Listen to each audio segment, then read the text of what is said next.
Hello, welcome to the channel. Today we're going to be unboxing and checking out this 6th scale R2D2 Deluxe figure from Sideshow Collectables. If we look at the box quickly to start with, we can see it's in sort of 2 shades of black with a nice picture of R2 on the front, and the box sort of hinges open and opens at the front. And we've got a window in there. We can see the plastic tray inside with all the various bits and pieces.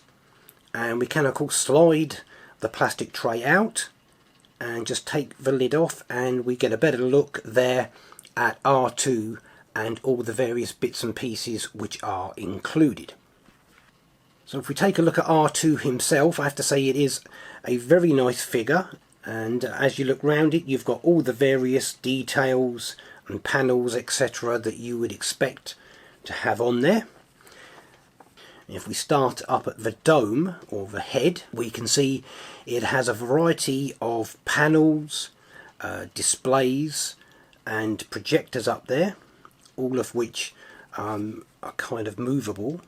They articulate round in various directions, and the dome itself rotates fully around. It's not sort of it doesn't stop at any point. You can just turn it around in either direction to your heart's content. Coming down onto the body, it's pretty much the same. We've got a variety of panels, of vents, of little ports dotted around as you would expect. And then on either side we have got these 2 articulated arms. Now I'm told the shoulder panels are removable and you can swap them over if you want, but they look exactly the same, so I'm not sure quite why you would do that.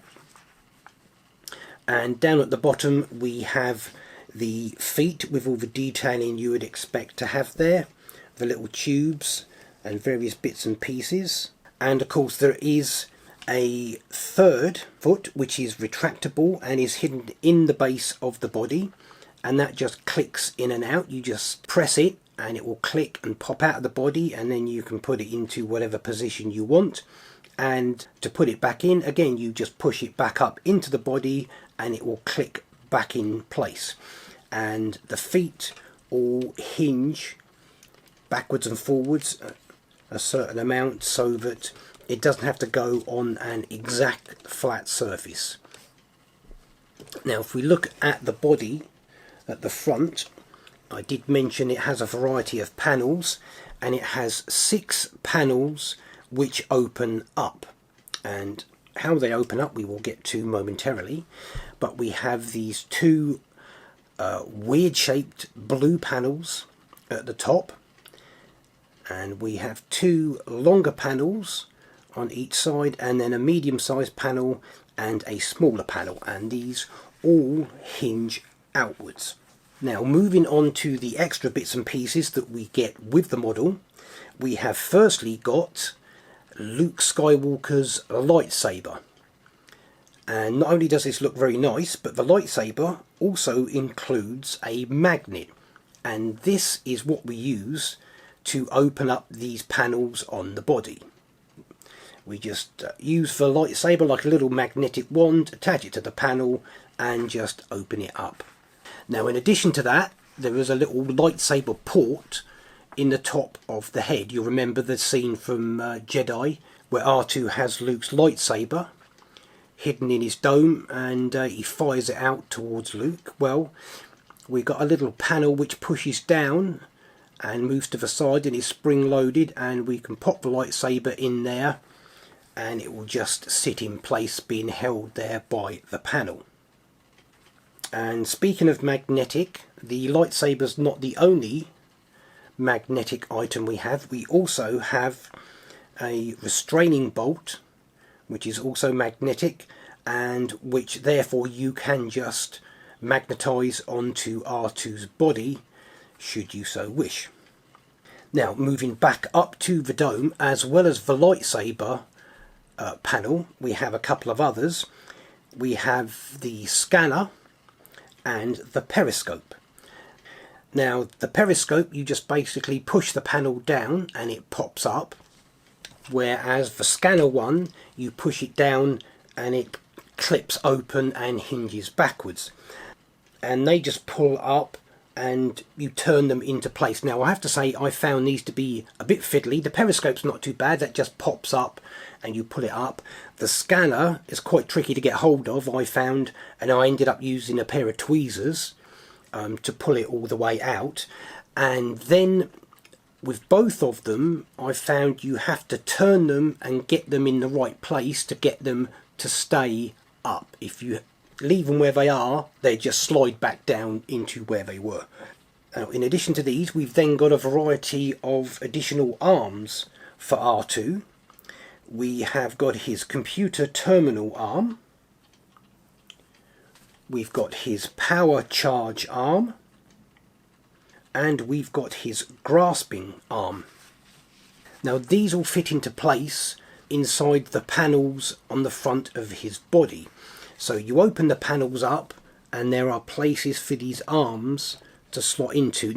And the two longer panels, each one has a rod running down it with a tube which hinges forward, and the arm slides into this tube, and that is what holds it in place. And this tube can slide up and down the rod, and it can turn from one side to the other, so you don't have to have the arm in a particular place. You can actually choose whereabouts the arm is.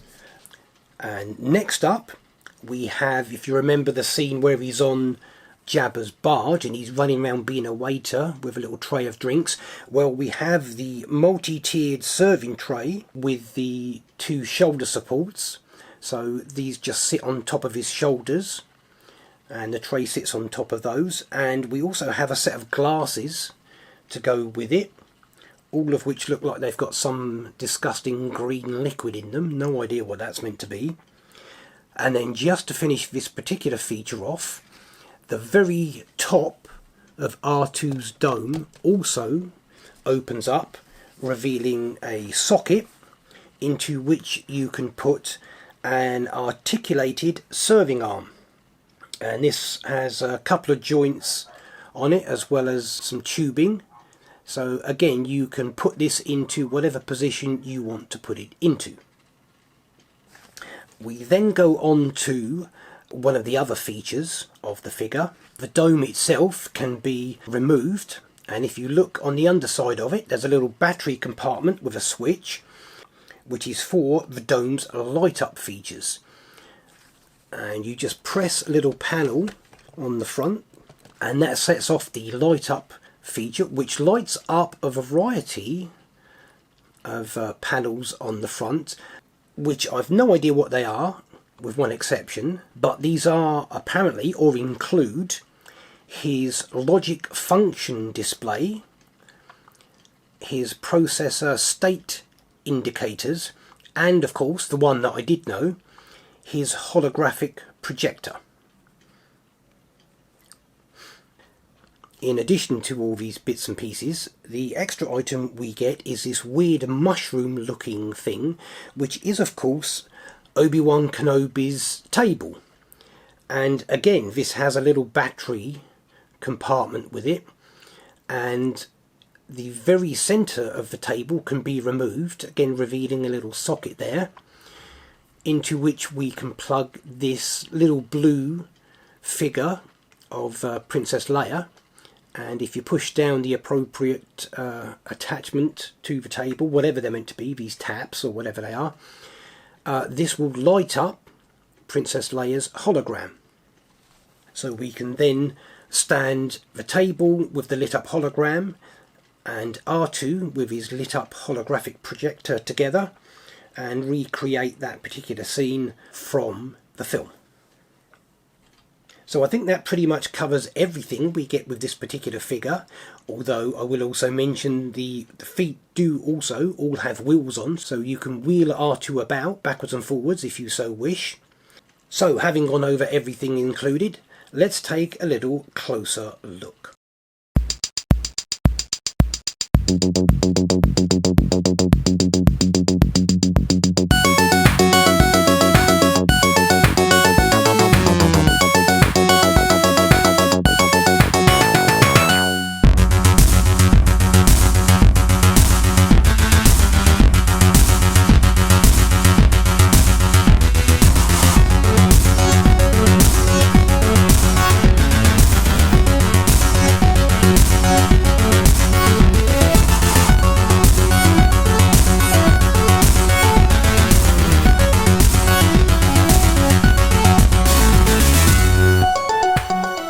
So that's the 6 scale R2D2 Deluxe figure from Sideshow Collectables. That is it for this video. Until next time, remember, hit the thumbs up below, and I will see you in the next one.